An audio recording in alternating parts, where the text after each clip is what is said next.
How's it going, everyone? My name is Gabe and welcome back to another Minecraft tutorial video. In this video, I'll be showing you guys how to make your very own prison mine that resets every minute or so, or however long you want it to take. But this tutorial is very simple and easy to do. All it takes is those command blocks on the left side of the screen you can see, plus one more which is in my inventory. But honestly, it's very easy to do, and if you ever need help, the commands will be in the description down below. But I tried looking at old tutorial videos and they were made like 3 or 5 years ago, but this video is up to date in 2024. But I did tweak the commands a little bit, and in the older videos or versions, some people had to make a ticking counter or a hopper counter, whatever you want to call it. But in this video, you don't have to do any of that. But if this video does help you guys out, don't forget to leave a like, subscribe. So let me show you guys how this works. So once I place this repeating command block down, every minute it will reset the mine. So I have this placed down now, and it will clear out this whole thing and reset the mine every minute. So let me go show you guys what it does exactly. So let's say you're mining in your prison mine, like this is prison mine letter A or something, and there's iron, there's coal, there's some gold in here, and there's some stone, and you could sell them for a different price. So I'm mining, and we're gonna wait for the mine to reset.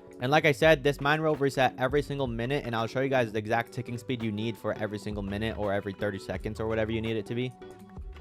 So I'm mining, and as you can see, it says mine reset, and it will teleport you back up to the top of the mine when it resets. It will also randomize where the blocks are located, so it'll put coal in a different spot, it'll put iron, gold, and stone all in different spots. But yeah, let's get right into the video. So the first thing you want to do is obviously you want to make your mine and how big and how deep you want it. And I do outline my mine with bedrock so you can't destroy it, and I have some glowstone here, but you could add deny blocks under this so people can't destroy the glowstone. But once you have that ready, you want to make sure that you know the dimensions of this box. So it's 1 2 3 4 5 6 7 8 going this way, and it's 1 2 3 4 5 going up, and then going this way, I believe it's 7. 1 2 3 4 5 6 7. For my box, it's 8 going that way, 7 and 5. Now that you have the dimension of your mine, you want to make a little block exactly the size of your mine. So as you guys can see, this block of iron, it goes 8 across, 7 down, and then it goes 5 up. And that's the exact same thing for coal, stone, and the gold. And you could always change this up. This could be whatever you want. So instead of just stone, you could do cobblestone, or instead of coal, you could do like logs or something. But yeah, once you have this layout right here, all you want to do is give yourself a structure block. Now to do that, do /give your name structure_block, and you'll receive one. And when you place it down for the first time, it's going to look like this. It won't look the same. So your structure block's going to look like this, and you could adjust it to make it as big or as small as you want, or pretty much just adjust it where it's the size of your mine. So let's say, for example, your mine is a 3x3. That's how I have it right now. And you place the structure block behind it in the back left corner. You're going to see that this box is too big for the structure we have right here. So what you want to do is you want to edit this so that it's the exact same. So your Y is going to start at -1, meaning it's going to go 1 under the structure block. Make sure that your Y is actually 0, so it's at surface level with your structure block. So the Y is up and down, as you can see, the green line. So you want to make that 3 so that it gets the box in. As you can see, for the Z, it's the longer side of the box. So we're going to make this, I believe it's, would it be 4? No, it'll be 3 as well. And then we're missing a little chunk of the left side, so that's the red, and that should be 4 right here. So now you can see that the whole box is in here, but it's also off by 1, as you can see. So for the structure block, as you can see, that it still shows the structure block in it. You don't want it to show the structure block, so to fix that, just make X the 1 and you won't see it.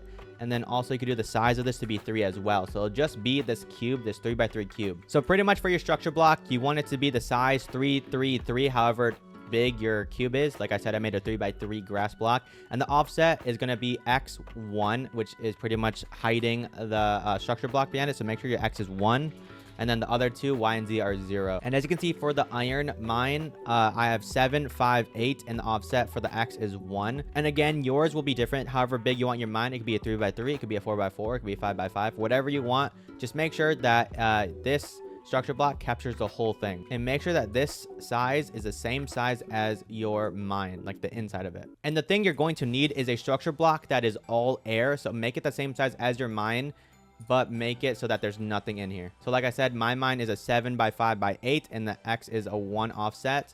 So it gets everything inside this box. And again, make sure it's the same size as your mine. So once you have all your blocks you want in the mine, all you want to do is you want to save all your structure blocks under a name. So my structure block that has air is literally just going to be named air, and you can change that on the top left of the screen.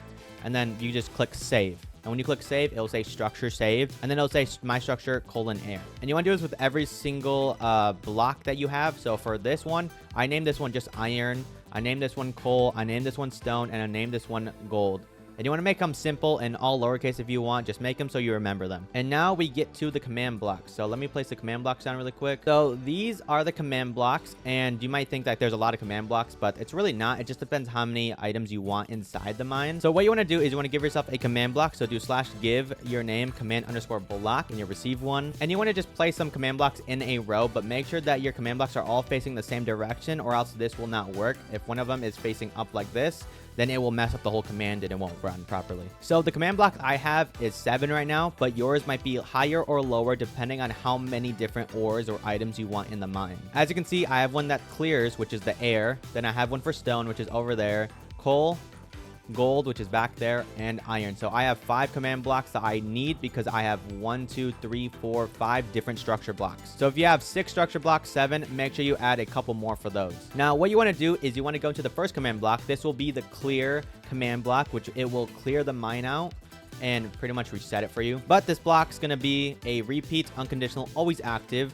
And the delay in ticks right now for me is 5,000, so I don't get teleported every single minute. But every 20 ticks is 1 second. So if you want the mine to reset after a minute, make it 1,200 seconds. Or if you want it every 30 seconds, do 600 delays in ticks. But like I said, every second is 20 ticks. So this first command block is /structure load. And after load, you're going to put the structure name you named your air or your blank one. So if you named it blank or whatever, make sure you know what it is. But for me, I have this air structure just titled air. So it's /structure load air, and these after are the coordinates of where the mine is. So as you can see, this structure block is in the back left of the box, and pretty much what you want to do is you want to go back left of the mine and you want to get the coordinates for what this is. So for me, it's 111.91.304, and that's why in this first command block it says 111.91.304.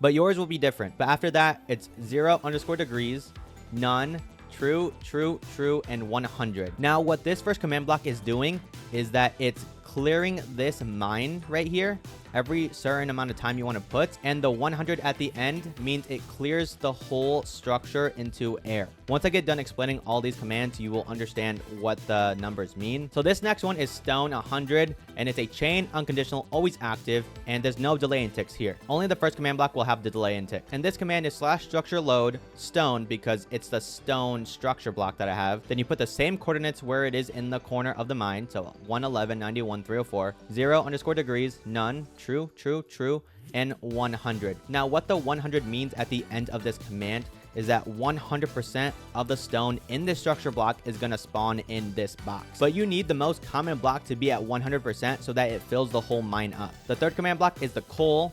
So it's a chain, unconditional, always active, and it's /structure load coal 111.91.304, which is the same coordinates. So all of this will pretty much be the same. The only difference between each command block is instead of loading iron or gold, it's going to load the certain structure I want. So this structure is called coal. The coordinates are the same. It's always going to be 0_degrees, none, true, true, true. And the 15 is 15% of the coal. So this structure is called coal, and 15% of the structure block will load into here. So what's happening in the first few command blocks is that it's going to clear the whole mine. It will replace the whole air with all of stone right there. And then 15% of the stone that is there, it's going to be replaced with coal. And that's why these numbers are here. So it's going to replace the whole mine with 5% of gold, 5% of iron, and that's pretty much all I have. So this fourth command block is the gold. It's a chain, unconditional, always active, and it's /structure load gold. The coordinates of the mine, 0_degrees, none, true, true, true, and 5. Meaning that only 5% of the structure block of gold is going to spawn into this mine. Going on to the next command block, it's iron, chain, unconditional, always active, /structure load iron. The coordinates of the mine, 0_degrees, none, true, true, true, and 5. Meaning that only 5% of the iron that's in this structure block is gonna go into this mine. So again, you will have more or less of these first few blocks. It just depends on how many items you want in your mine. But the last two are mandatory. This will teleport your player out of the mine, and this will tell you that the mine has reset. So for this one, all it is a chain, unconditional, always active, and it's /TP at a bracket with a radius of 40, which means it's kind of people in the mine. So for me, my radius is 40. You can make it 10, you can make it 20, you can make it whatever, but for me it's 40, and brackets, and then you put the coordinates of where you want them to teleport. So pretty much what that command block is doing is people within 40 blocks of that command block is going to be teleported right here whenever the mine resets. As you can see, the mine just reset and it teleported me back to my position. But yeah, your coordinates will be different. So wherever you want your people to teleport to when the mine resets, just put your coordinates at the end of that command block. So let me show you guys again. Your coordinates will go at the very end. And this last command block is going to show you guys how to do the mine reset thing on the screen. It's a chain, unconditional, always active, and it's /title at a bracket r equals 40 end bracket title mine reset, and I have the sauce symbol right here. So sauce B makes the color blue. As you can see, it's blue now, and if it's C, then it's red. And then the sauce with an L makes it bold. As you can see, without the L, it's a normal font, but if I put L, it makes it bold. And that's pretty much it. Now I have the R equals 40, meaning in the radius of 40, it will tell people that the mine has reset. Now let me change the delay in text to 300, meaning that every 15 seconds the mine will reset. So I can just be here mining, so I'll be mining away doing my thing, and then once I'm down deep in the mine, which this is the bottom, it will reset in a few seconds right here, and it'll bring me to the top, and it will refresh the mine every 15 seconds. But yeah, you pretty much now have your very own prison mine, and you could do this for your prison realms or worlds. It's really cool, and you could just customize this however you want, which is really crazy. But I'm showing you guys one last time that I am mining. As you guys can see, I'm going down, I'm getting all the stone, I'm getting all the coal, iron right now. And then I'm at Bedrock, so I can't dig this, obviously. And then the mine resets every 30 seconds, and the blocks come to the very top. But yeah, again, if this video did help you guys out, don't forget to leave a like and subscribe to the channel. And if you guys have any problems, like I said, don't forget to leave them down in the comments below. But anyways, my name is Gabe, and I'll see you guys all later. Peace.